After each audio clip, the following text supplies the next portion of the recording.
The last sound I remember before the ambulance is my mother-in-law's voice, steady as a hymn, telling 40 people at her own anniversary party that I was doing it again. Not screaming, not panicking, correcting me, while my throat was closing. I'm Naomi Hart. I'm 34. I test food for a living, for a company that makes almond butter, of all things, and it took me 2 years to realize the most dangerous kitchen I'd ever have to inspect was my mother-in-law's. Stick with me, because the part that finally put her in handcuffs wasn't a doctor, or a lawyer, or even me. It was a $50 kitchen scale. I run quality assurance at a nut processing plant outside Traverse City. My whole job is proving what's actually in something, no matter what the label says. I catch cross-contamination before it leaves the building. I write the reports that shut down a production line if one stray peanut shows up where it shouldn't. So when I tell you I have a severe tree nut allergy, the kind that came on at 31, out of nowhere, confirmed by 2 separate specialists, you'd think that would be the easiest allergy in the world for anyone to respect. You'd be wrong about one person. Her name is Carol, my husband Daniel's mother. 59 years old, ran a bed and breakfast out of her house for 2 decades, and built her entire identity on being the woman whose cooking never disappointed anybody. Until me. Daniel is a paramedic. First time I saw him, he was kneeling over a stranger on a sidewalk, timing compressions out loud like it was the most natural thing in the world. I married a man who saves lives for a living. I did not expect to need him to save mine. We got married 3 years ago. Carol hosted the rehearsal dinner. She hugged me so hard at the door I laughed and told Daniel, "I think your mom likes me more than you do."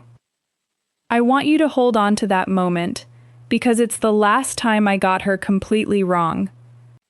The allergy showed up at my in-laws' anniversary dinner. The first one, not the one you're waiting for. Carol had made a Waldorf salad with candied walnuts folded in for texture. I ate 2 bites before my scalp started prickling like static electricity. Within 10 minutes, my lips had doubled in size and I was wheezing standing up in her dining room. Daniel drove faster than he's ever admitted to a police officer. The ER confirmed it that night. Tree nuts, severe, the kind of allergy where a stray crumb can put you on a ventilator.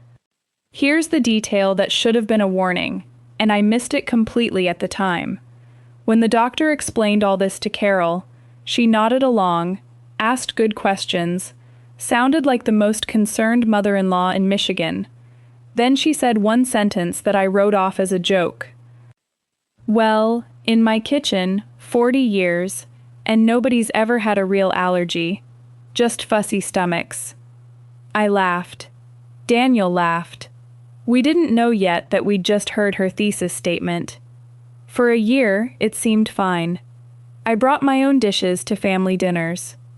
Carol made a show of asking what I could and couldn't eat, wrote it on an index card, taped it inside her spice cabinet like a badge of honor. Naomi, no nuts. Read every label. Looking back, that index card is the first piece of evidence in this whole story, and neither of us knew it yet. The first incident happened on a Tuesday I wasn't even at her house.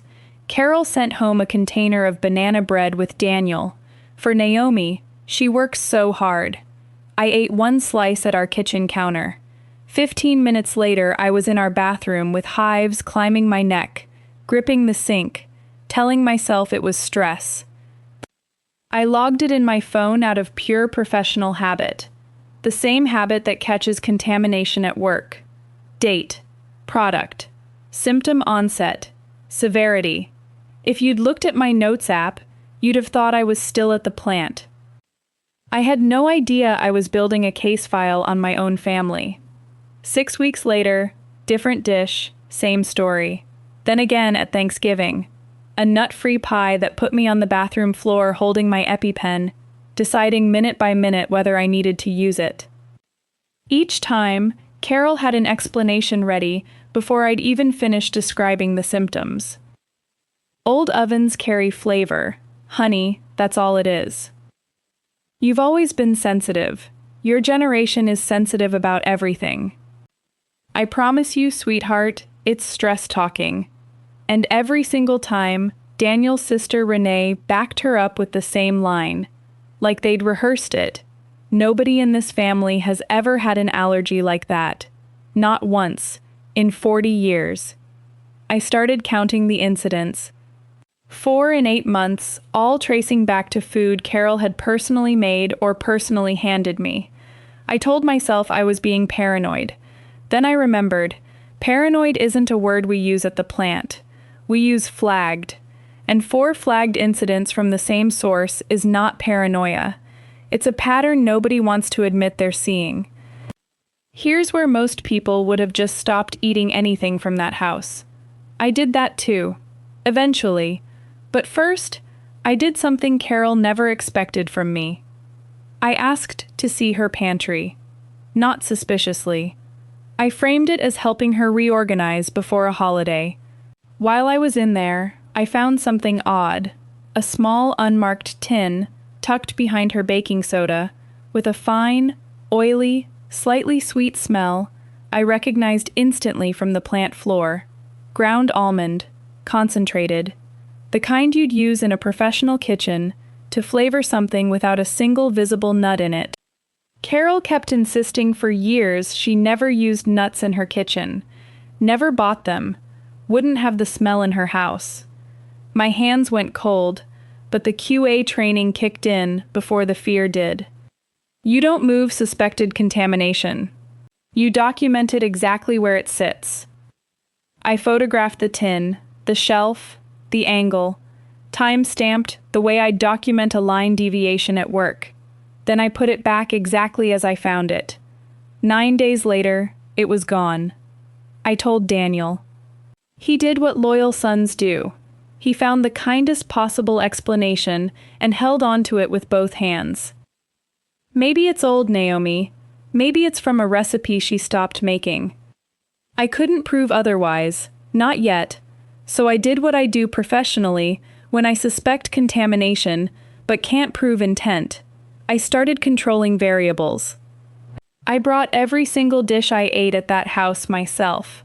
I declined anything Carol had personally touched. I watched her plate my food instead of just accepting it. And for 3 months, nothing, 0 reactions. My body ran the cleanest experiment of my life, and the data was screaming at me. The only common denominator in every single incident, for 8 months straight, was food that had passed through Carol's hands. She noticed the silence, too, and she hated it. At Renee's engagement party, in front of 20-some guests, Carol set down a small glass dish in front of me with a flourish. Almond-crusted chicken, darling. Don't worry, I made yours completely separate, on its own pan, just for you. I asked to see the pan it was cooked on. She laughed like I'd told a joke. Oh, for heaven's sake, 1 bite isn't going to kill you. I said, actually, it might, and passed the plate to Daniel. The table laughed. Not cruelly, just the easy laugh of people who've never watched an airway close in front of them. Carol's eyes did something I'd never seen before. Flat, for just a second, like a door quietly shutting. Later that night, I heard Renee telling an aunt in the kitchen that some people invent allergies for attention and that there are whole articles about it. Daniel heard it too. In the car, he gripped the wheel and said nothing for 10 minutes. I remember thinking, he's starting to do the math. He just doesn't want the answer yet. If you've ever had a family member decide your medical reality is negotiable, tell me in the comments, because what happened next is the part that finally cracked this case wide open, and you don't want to miss how. Carol's 40th wedding anniversary, a rented hall, 60 guests, a plated dinner from an outside caterer, deliberately, because even Daniel had started insisting on neutral ground. I did everything right, called the caterer myself 2 days ahead, confirmed my meal, plain grilled salmon, steamed vegetables, flagged for severe tree nut allergy on their ticket. I brought both EpiPens. I sat one seat from the exit.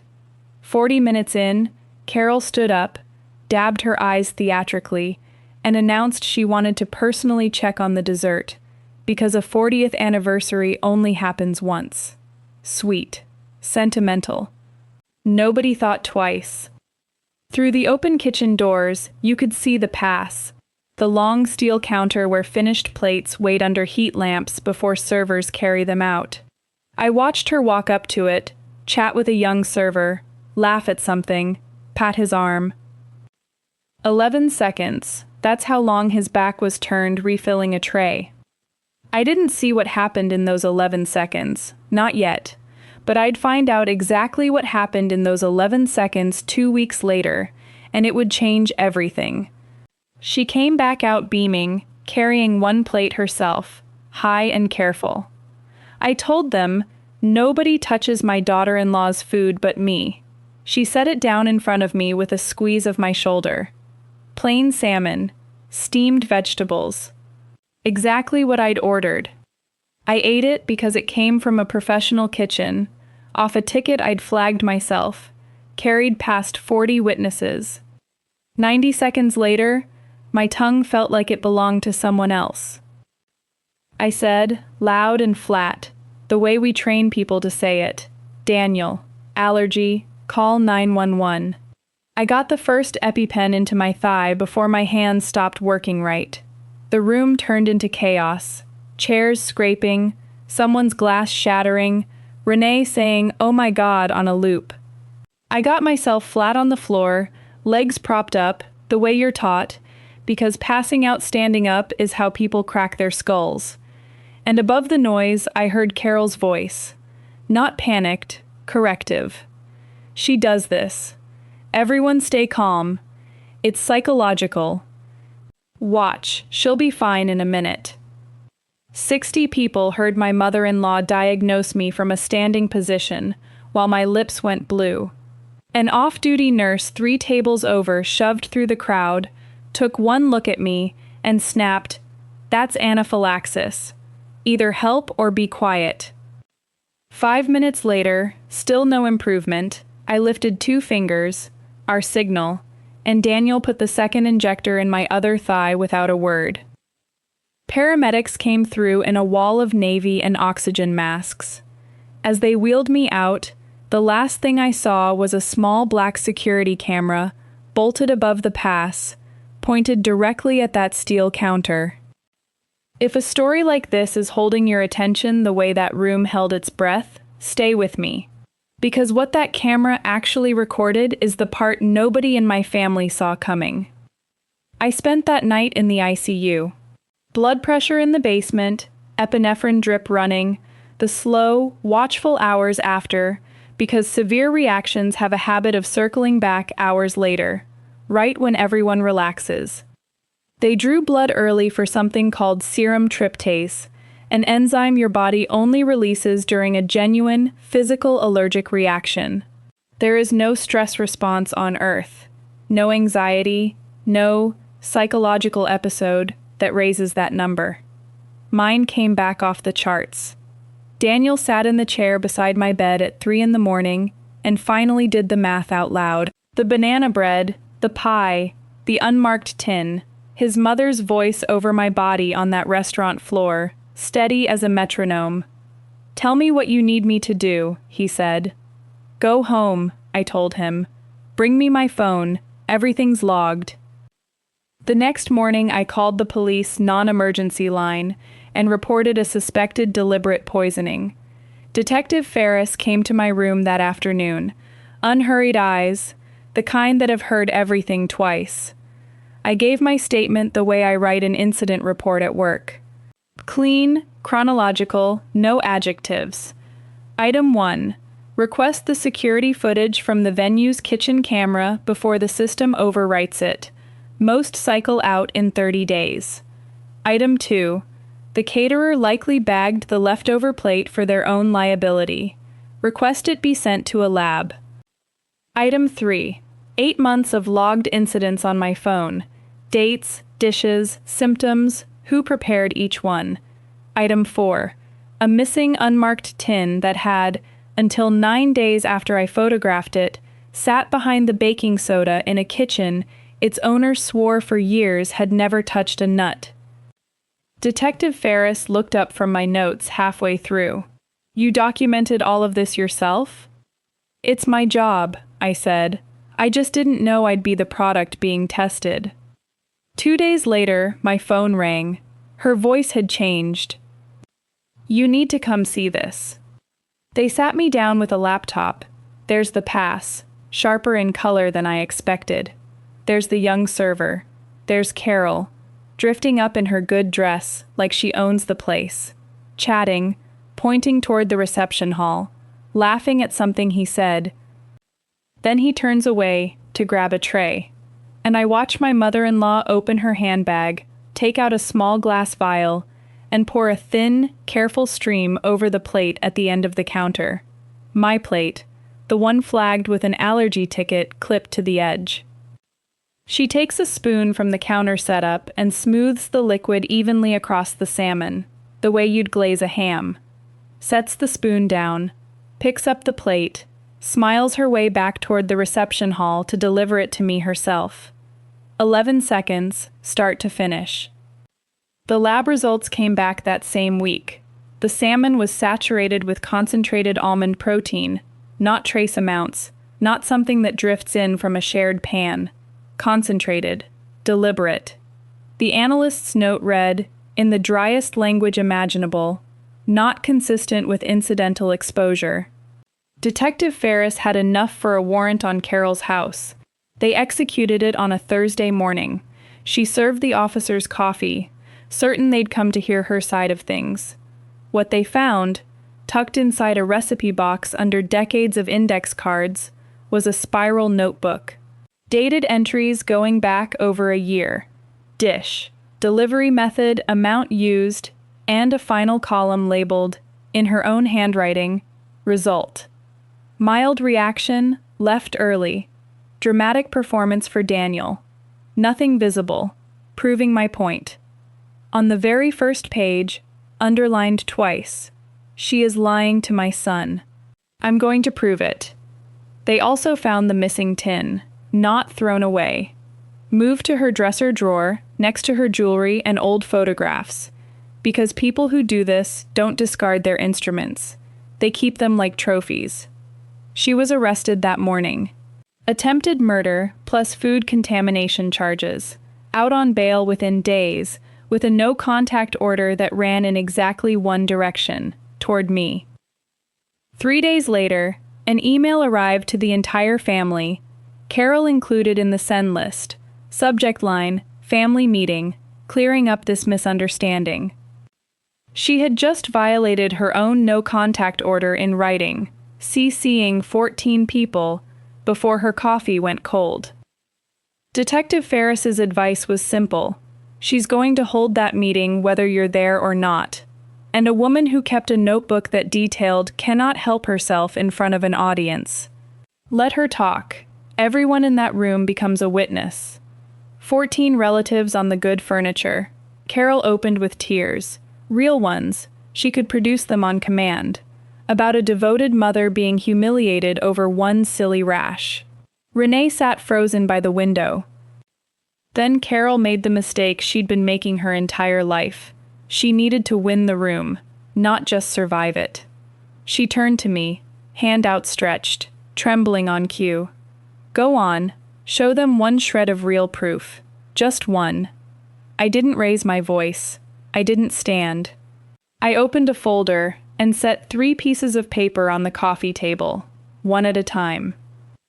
This is you, I said, laying down a still frame from the kitchen camera, 4 minutes before you carried me that plate. This is the lab report, I said, laying down the second page. Concentrated almond protein, saturating the salmon, not an accident. And this, I said, laying down the third, is my blood work from that night. That number only exists during a real, physical reaction. Bodies don't fake it, and neither do labs. The papers went around the room, hand to hand, the way her holiday dishes used to. An aunt covered her mouth. An uncle who'd laughed at every family joke for 20 years did not laugh now. Daniel stood up beside me, his voice cracking but holding. "Mom, I've read the notebook. Don't make her show them the rest." And that's when Carol stopped performing and started confessing, loudly, in front of everyone. "Fine. Yes, I tested her. Someone in this family had to."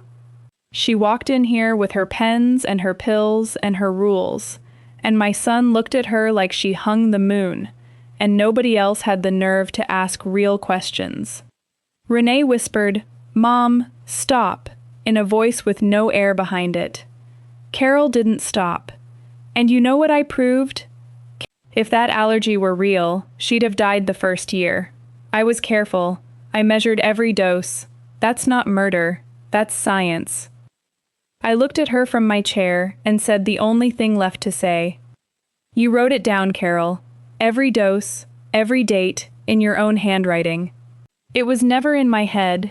It was on the plate." The room went silent except for a clock somewhere ticking through it, and that's when the front door opened. Detective Ferris had been on the porch the entire time, long enough to hear every word, holding a warrant for the bail violation already in her hand. 2 weeks before trial, faced with camera footage, a lab report, a tryptase level no lawyer could argue with, and a notebook in her own handwriting cataloging over a year of deliberate doses, Carol pleaded guilty to attempted murder and food contamination. At sentencing, the judge read 3 lines from that notebook aloud in open court, then looked over her glasses and called it what it was. Over a year of calculated cruelty, delivered as devotion, against a victim whose only weapon was her own carefulness. 14 years. She never apologized. She turned once in the courtroom, found my face in the gallery, and gave me the same look she'd given me over that Waldorf salad 3 years earlier, like I was the one who'd failed a test. Renee came to see me a month later. No performance this time. Just her, on my porch, holding her keys like something to steady her hands. "There's an entry from before you," she said. "From when I was 19. Newly diagnosed celiac." She swapped my safe bread once, to prove I was being dramatic. I was sick for a week. I chose to believe her, because the alternative was unbearable. I told myself she'd never go further than that with anyone else. I told her I believed she was sorry. I also told her an apology is a door, not a bridge. She still has to walk the rest of the way herself. She's in therapy now. We're rebuilding something smaller than the family I married into, and it's worth more than the one I lost. Daniel and I did our own rebuilding, separately, and then together in a therapist's office, twice a week for months. He reads every label before I even reach for the box now. At restaurants, he tells the server about my allergy before I get the chance. He lost a mother that day, not to prison exactly, but to the truth about who she'd always been underneath the casseroles. I still keep 2 EpiPens on me everywhere. Not out of fear anymore, out of respect for a life someone once tried to prove wasn't worth protecting. If someone in your life has ever told you your own body is lying to you, believe yourself first.